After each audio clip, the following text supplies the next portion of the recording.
കാണൂ നിങ്ങളുടെ ഇഷ്ട പരമ്പരകൾ എക്സ്ക്ലൂസീവായി സൺ നെക്സ്റ്റ് ആപ്പിലൂടെ തികച്ചും ഫ്രീ ആയി. ഇപ്പോഴേ ആപ്പ് ഡൗൺലോഡ് ചെയ്യൂ. നിങ്ങൾ ഞങ്ങൾ ഇപ്പൊ ബന്ധുക്കളും അല്ല. അല്ലെങ്കിൽ ഇപ്പൊ കുറെ ബന്ധം. അമ്മേ, നമ്മൾ ഇവിടെ വന്നത് ആരെ കാണാനാ? ആവശ്യമില്ലാതെ സംസാരിക്കില്ലെന്ന് ഉറപ്പ് പറഞ്ഞുകൊണ്ട് മാത്രമാ ഞാൻ അമ്മയുടെ ഒപ്പം വന്നേ. ഞാൻ നിർത്തി.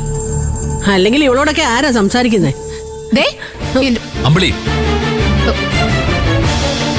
വീട്ടിൽ വരുന്നവരോട് കയറിയിരിക്കാൻ പറയുന്നതാണ് മര്യാദ. ആ മര്യാദ സുശീല എന്നോട് കാണിക്കാറില്ലെങ്കിലും നിങ്ങൾക്ക് ബുദ്ധിമുട്ടില്ലെങ്കിൽ കയറിയിരിക്കാം. അയ്യോ വേണ്ട മാഷെ. മാഷ് വലിയ മര്യാദരാമനാണെന്നൊക്കെ എല്ലാവർക്കും അറിയാം. പക്ഷേ മാഷിന്റെ അനുപമ മോള് ഇപ്പൊ കാണിക്കുന്നത് മര്യാദകേടാ. ഓ, അവളോട് ഇതുവരെ നിങ്ങൾ കാണിച്ചതൊക്കെ വലിയ പുണ്യപ്രവൃത്തിയാണല്ലോ. അച്ഛാ, അനുപമ ആ വീട്ടിൽ നിന്ന് ഇറക്കി വിടാൻ പറ്റാത്തതിന്റെ ക്ഷീണം തീർക്കാൻ വന്നതാ ഇവര്. ആ പാവത്തെ അവിടെ നിന്ന് പുകച്ച് പുറത്ത് അടിക്കാൻ ഇനി എന്ത് അബോധമായിട്ടാണാവോ രണ്ടാളും വന്നിരിക്കുന്നത്. അമ്പിളി, ഞാൻ നിന്നോട് ആദ്യമേ പറഞ്ഞു നിന്നോട് സംസാരിക്കാൻ ഞങ്ങൾക്ക് ഒരു താല്പര്യവും ഇല്ലാന്ന്. ഡാ ഇന്ദ്ര, നിനക്ക് പറയാനുള്ള എന്താ വെച്ചാൽ അദ്ദേഹത്തിന് മുഖത്ത് നോക്കി വേഗം പറ, നമുക്ക് പോവാം. അനുപമയും ഞാനും ചില അഭിപ്രായ വ്യത്യാസങ്ങളുടെ പേരിൽ അകന്നു നിൽക്കുന്നു എന്നുള്ളത് ശരിയാ. പക്ഷേ നിയമപരമായി ഞങ്ങളിപ്പോഴും ഭാര്യ ഭർത്താക്കന്മാർ തന്നെയാ. അതുകൊണ്ട് നീ വാടക വീട്ടിൽ നിന്ന് ഇറക്കി വിട്ടാ അവളെന്താ എങ്ങോട്ടെങ്കിലും ഇറങ്ങി പോണമായിരുന്നോ? അച്ഛാ, ഞാൻ ഇറക്കി വിട്ടിട്ടൊന്നുമില്ല. വീടൊഴിഞ്ഞ് ഇറങ്ങുമ്പോൾ എന്റെ കൂടെ വരുന്നോന്ന് ഞാൻ ചോദിക്കുകയും ചെയ്തു. അയ്യേ, വന്നിട്ട് എന്തിനാ? നിന്റെ അമ്മയുടെ കാൽച്ചുവട്ടിൽ കിടന്ന് നരകിക്കാനോ? അനുപമ അവിടെ കൊണ്ടുപോയി അടിമപ്പണി ചെയ്യിക്കാനാണ് നീ ആ വീട് ഒഴിഞ്ഞതെന്ന് അവക്ക് അറിയായിരുന്നു. അമ്പിളി, ഭർത്താവിന്റെ വീട്ടിലെ ജോലി ചെയ്യുന്നത് അടിമപ്പണിയാവുന്നത് എങ്ങനെയാ? അവൾ അങ്ങനെയൊക്കെ പറയും ഇന്ദിര. ഭർത്താവിന്റെ വീട്ടിൽ ജീവിക്കാനും വേണം ഒരു യോഗം. അവക്ക് ഇതുവരെ കിട്ടിയിട്ടില്ലല്ലോ, ഇനിയോട്ട് ഉണ്ടാവാനും പോകുന്നില്ല. ഇതൊക്കെ സുശീലയുടെ ഉള്ളിലുള്ള കുശുമ്പോണ്ട് തോന്നുന്ന. കല്യാണം കഴിഞ്ഞ അന്നു മുതല് അമ്പിളിയും രഘുവും ഒരുമിച്ച് തന്നെയാ ജീവിക്കുന്നത്. ഓ, അവൻ എവിടെ താമസിക്കുന്നു ആ വീട് അമ്പിളിക്ക് ഭർത്താവിന്റെ വീട് തന്നെയാ.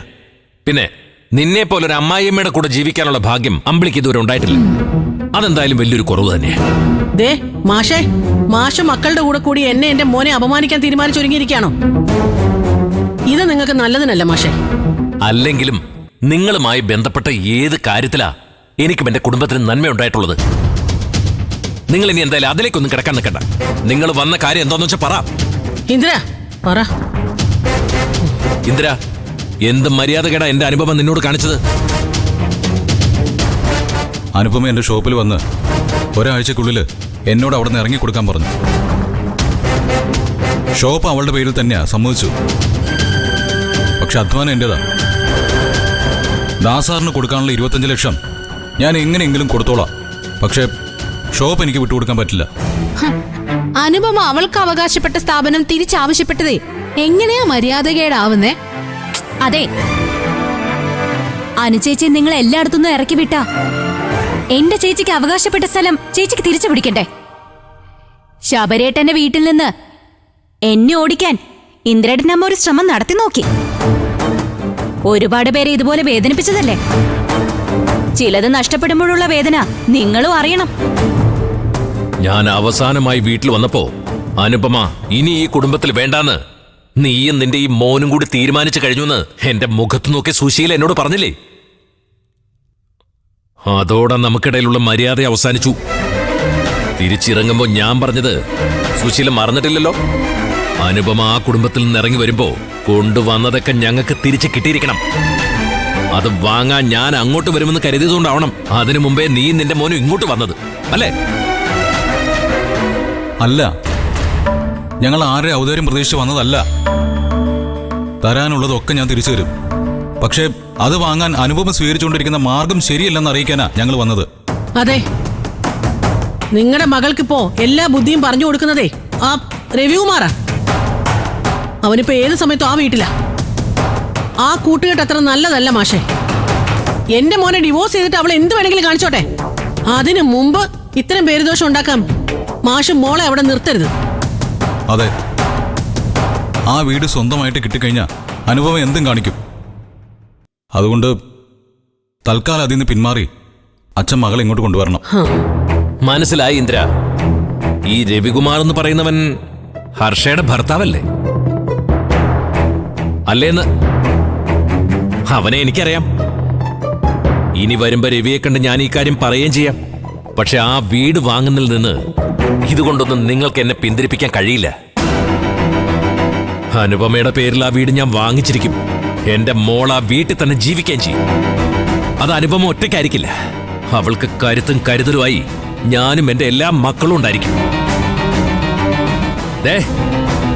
ഇനിയും എന്റെ മോളെ നിന്റെ അമ്മയുടെ ക്രൂരതയ്ക്ക് വിട്ടുകൊടുക്കാൻ ഞാൻ തയ്യാറല്ല. എന്തിനാ? അവളെ തോപ്പിക്കാൻ വേണ്ടി ഇനി നിന്റെ അമ്മയും കുട്ടി നീ എന്റെ മുമ്പിലേക്ക് വരികയും വേണ്ട. വാമേ പോവാം. വരാൻ വാ.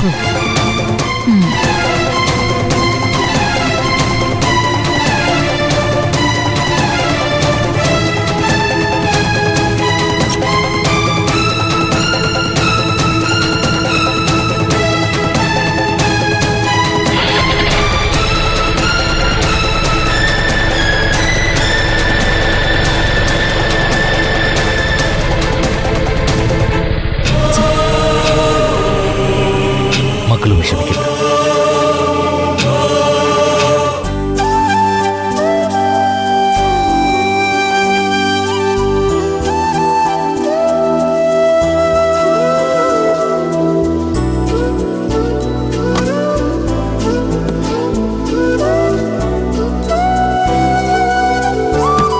സാർ വേറെ എന്തെങ്കിലും ആവശ്യമുണ്ടോ സാർ? ഇപ്പൊ ഒന്നും വേണ്ട, വിളിക്കാം. Thank you sir.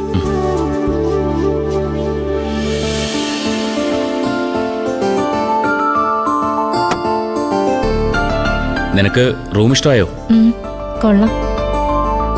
അല്ല, തനിക്കെന്തൊരു മൂടില്ലാത്ത പോലെ. സുഖമില്ലേ? ഏയ് കുഴപ്പമൊന്നുമില്ല. യാത്ര ചെയ്തതിന്റെ ക്ഷീണോ?